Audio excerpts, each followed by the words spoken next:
மத்திய அரசு ஊழியர்கள் மற்றும் ஓய்வூதியதாரர்களின் நீண்ட கால எதிர்பார்ப்பான 8வது ஊதிய குழு குறித்த மிக முக்கியமான அப்டேட்டை இன்று நாம் பார்க்க போகிறோம். கடந்த 2025ஆம் ஆண்டு நவம்பர் மாதம் 3ஆம் தேதி அமைக்கப்பட்ட இந்த ஊதிய குழு தற்பொழுது தனது பயணத்தில் 6 மாதங்களை வெற்றிகரமாக நிறைவு செய்திருக்கிறது. ஊதிய குழு அமைக்கப்பட்டு 6 மாதங்கள் கடந்துவிட்ட நிலையில் தற்போது ஆரம்ப கட்ட திட்டமிடல் பணிகளை முடித்துவிட்டு அடுத்த கட்டமான நேரடி ஆலோசனை கட்டத்தில் ஊதிய குழு குதித்திருக்கிறது. குறிப்பாக கடந்த ஏப்ரல் மாதம் இந்த விவகாரத்தில் பல அதிரடி நகர்வுகள் அரங்கேறியுள்ளன.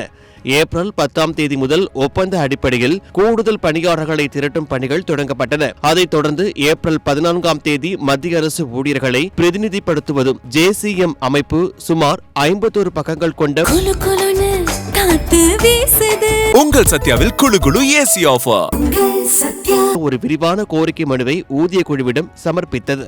இதில் மிக முக்கியமான விஷயம் என்னவென்றால், கடந்த ஏப்ரல் 28 முதல் 30 வரை டெல்லியில் நடந்த நேரடி பேச்சுவார்த்தைகள் தான். 3 நாட்கள் நடந்த இந்த ஆலோசனையில் ஊழியர்களின் ஊதிய உயர்வு, ஓய்வூதிய சீர்திருத்தங்கள் மற்றும் பணிச்சூழல் மேம்பாடு குறித்து தீவிரமாக விவாதிக்கப்பட்டுள்ளது. அடுத்ததாக இந்த ஊதிய குழு நாடு தழுவிய அளவில் தனது கள ஆய்வுகளை விரிவுபடுத்த திட்டமிட்டுள்ளது. அதன்படி வரும் மே மாதம் 18 மற்றும் 19ஆம் தேதிகளில் ஹைதராபாத்திற்கும், ஜூன் மாதம் வாரத்தில் ஸ்ரீநகர் மற்றும் லடாக் பகுதிகளுக்கும் ஊதிய குழு உறுப்பினர்கள் நேரில் சென்று ஆய்வு நடத்த உள்ளனர். ஊழியர்கள் மற்றும் பல்வேறு தரப்பினர் தங்களது கோரிக்கைகளை சமர்ப்பிக்க மே 31ஆம் தேதி வரை கால அவகாசம் நீடிக்கப்பட்டுள்ளது. லட்சக்கணக்கான மத்திய அரசு ஊழியர்களின் எதிர்காலத்தை நிர்ணயிக்கும் இந்த ஊதிய குழுவின் இறுதி அறிக்கை தாக்கல் செய்ய இன்னும் 12 மாதங்கள் வரை காலம் இருப்பதால் இப்போதைக்கு ஆலோசனைகள் மற்றும் தரவு சேகரிப்பு பணிகள் மிக தீவிரமாக நடந்து வருகின்றன.